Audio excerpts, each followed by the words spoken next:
नबी करीम सल्लल्लाहु ताला अलैहि वसल्लम ने इरशाद फरमाया, ऐ लोगो, खुश दिली से कुर्बानी किया करो और इनके खून पर अल्लाह पाक की रज़ा और अजर की उम्मीद रखो।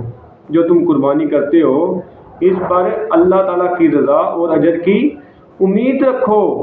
अगरचा वो ज़मीन पर गिर चुका हो, वो जो खून है वो अगरचा ज़मीन पर गिर चुका हो, वो अल्लाह पाक की हिफाजत में गिरता है।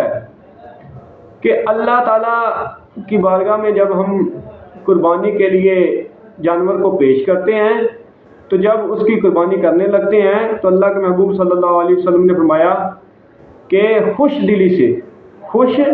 दिली से कुर्बानी किया करो और इनके खून पर अल्लाह पाक की रज़ा और अजर की उम्मीद रखो कि ये मैं अल्लाह की रज़ा के लिए कुर्बानी कर रहा हूँ और इस पर अल्लाह तबारक व तआला मुझे अजर अता फरमाएगा। आपने फरमाया अगरचा वो ज़मीन पर गिर चुका हो, अगरचा वो ज़मीन पर गिर चुका हो, वो अल्लाह पाक की हिफाजत में गिरता है।